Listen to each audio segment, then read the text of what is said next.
What's up, guys? Welcome to Let's Play Tekken 5 Devil Within on the PlayStation 2. Now, this playthrough has a little bit of a history, and I think I should just quickly go over it while I'm waiting to get into the game right now. Now, first off, this game, or this playthrough, is entirely post-commentary. I've already recorded this footage way back, and here's where the story kicks in. I first recorded this game back in July.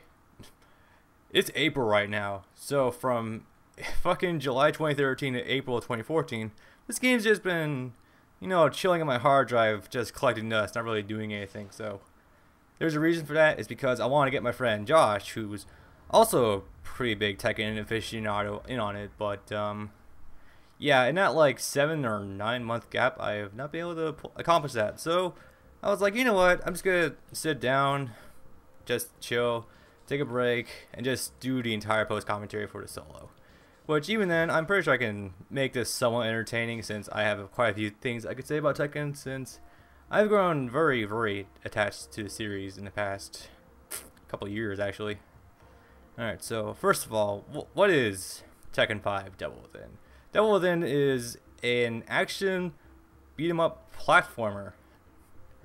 Yes, Tekken is a platformer now.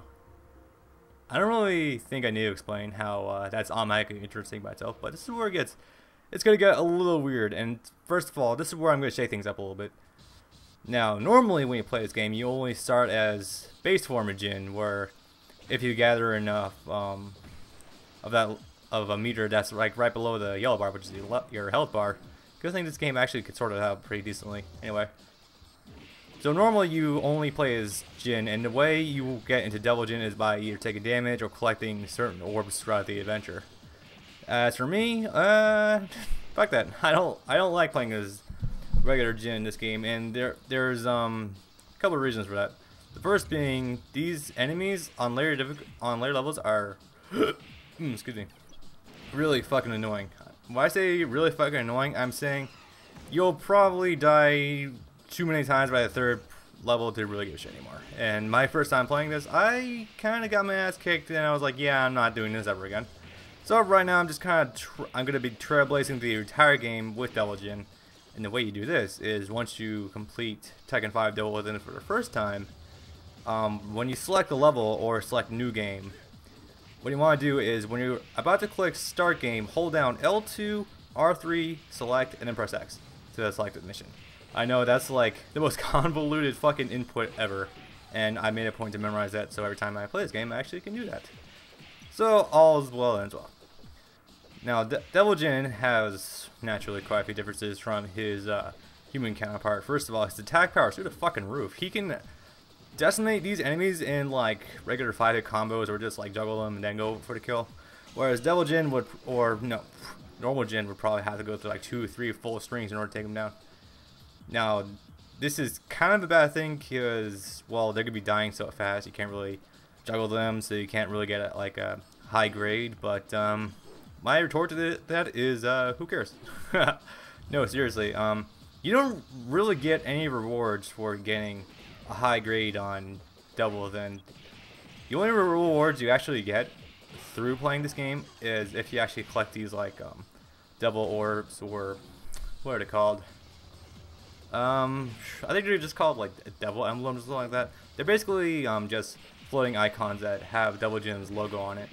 You collect those, you can unlock costume pieces for characters in the normal version of Tekken 5, which is not this, because for some reason you have to boot up as a separate game. I don't know why that is. So that's the only real reward you get, and each one of those you can already buy normally. So it's like, yeah, the option's there if you want to save a few bucks, but it makes it ultimately pointless for playing this. As a matter of fact, I'd contend that Tekken 5 Devil Within is completely pointless. All rewards you get from this, which being costume pieces and being able to unlock Devil Jin and Cathedral, once you beat it, you can do this normally, just by either playing 200 matches of versus mode, or from what I hear, beating time attack with Jin, which I'm pretty sure I did that, and I don't think that's entirely correct, so I'll just leave that up to you. So with that being said, I don't think it's of any fault of mine to really say that. I just want to cheat a little bit, because this game's kind of fucking annoying. And now I should start getting to the bread and butter of why this game is kind of cheesy, kind of over the top, and kind of bad to handle. Alright, so you saw couple minutes back that there was a control scheme layout, which I swear to God does not make any sense whatsoever. So the first thing I can, as a person who absolutely loves action games, and platformers too to an extent, but mostly action games like Devil May Cry, Bayonetta, fucking, what else is there? A few Naruto games are out there. A lot of really solid action beat 'em up games that I've played a few of them. This game is easily one of the most awkward handling of them I've ever played. The first being triangle is guard. I just want to just take that in. Triangle is guard. I don't think there's any way you can change it either. If there was, I would have changed that a long time ago. R1 is still your guard meter, your guard, which I see your R. Yeah, it's R1. I had to double check my control layout quickly.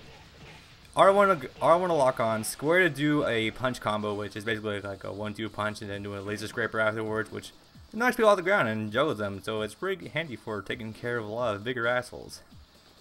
Let's see, other than that, he's got X, which is a standard kick combo. These can kind of chain into each other, but like you can only get like one or two varieties of each one. Like square X would give you like a lift kick, which isn't really that good since you can already juggle off your standard square hits. I need to breathe. I'm speaking too fast again.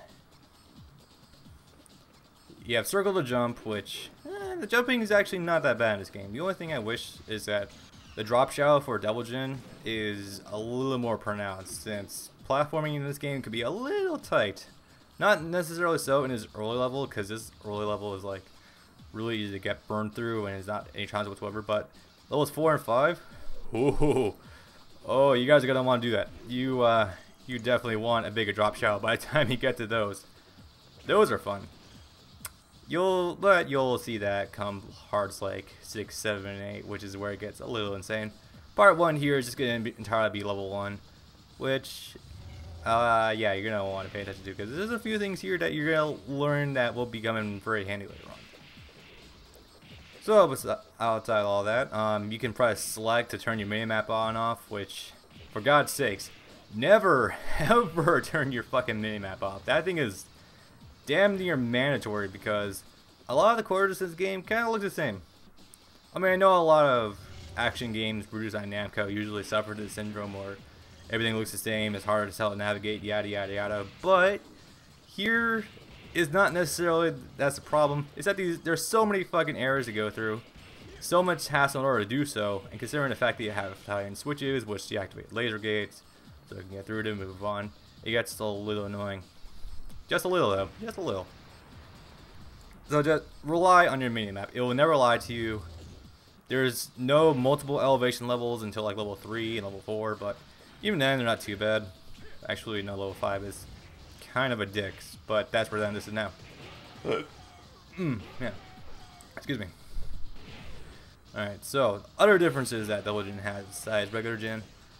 First of all, if you hold down L1, yeah, L1 and press X, he'll fire off a devil laser and a 360 around him, which can damn near one-shot a lot of enemies, if not two-shot him. And that's another thing I really like about this version of Devil Jin, or just using Devil Jin over regular. When you use lasers in Devil Jin with regular Jin, if you haven't entered his cheat code, he'll lose health. And if you use attacks, you'll lose health. No, you don't get health back by attacking these people like some Soul Edge mechanic from Soul Calibur. Nah, you lose health by doing anything with Devil Jin. And Tekken Wiki tells me, yeah, no, you do regain health if you just stand still, but you're using Devil Jin, you're always on the offense. If you're just standing still with Devil Jin, you're wasting a meter. Why would you do that? So by that logic, I would argue that Devil Jin in this game, when using regular Jin and don't have the infinite stuff turned on, is damn near one of the most useless power-ups in any beat-em-up game ever. Holy crap, dude! This thing, it just makes me wish I had a double trigger of some sort. And come on, Devil Jin looks like he should be a double trigger. You should have modified attacks that make it faster. jump higher in the air, fucking levitate, shoot lasers everywhere, which you can already kind of do. But just like, I don't know, pull like Devil May Cry 3, Dante with Nevin guitar, just jump into the air, press the X button again, and just float there and fire lasers at everyone. That'd be cool. That'd be sick. But no, Devil Jin, attack boost, but you lose health, a lot of health. And that's also kind of counterproductive to how Devil Jin works, because you get meter to go Devil Jin through taking damage. So by the time you activate Devil Jin, you're probably almost dead already. Yeah, just take the health loss on top of being down to like a third of your health, because that's fun. I guess the one cool thing about using regular Jin though, when your meter's full and you can go Devil Jin, it'll start making like a heart thumping noise, which is kind of cool. I like that. This actually tells you, hey, you can activate Devil Jin now. You know you can't activate him when he's got like half his bar full. You have to be at full bar, and you can't gain meters through just killing people. That's the dumbest part. You can't. I think. Well, it's been a while since I've actually done that, so I'm not entirely sure on that. But I do know one of the best ways to get Devil Meter is for actually getting your ass kicked, which you didn't do. Just if you're. My philosophy is if you're playing an action beat 'em up game, you're not playing defensively. You're playing for the offense. And my God, I'm almost dead right now. Holy shit! Get out of the Devil Jin. Just always maintain an offense. And that kind of makes Devil Jin kind of a really dumb power up. However, he's hella good here though, because instead of relying on that meter to actually transform, that Devil Meter, I'm just gonna call that from now on Devil Meter, you can actually use it as ammo for your lasers, which is very handy, and it actually makes it so it's not a handicap anymore. You can actually rely on it for good stuff. So press L1 next to do 360 lasers. Hold, what was it? L1 and square to do a single hitting laser, and you can also hold down the R1 button, which is your lock on button, to lock on and snipe enemies that way. And oh boy, that is one of the best moves that you can exploit to get through this game in a hurry. God. And all of a sudden we got a crazy ass Jack Gundam mech from something.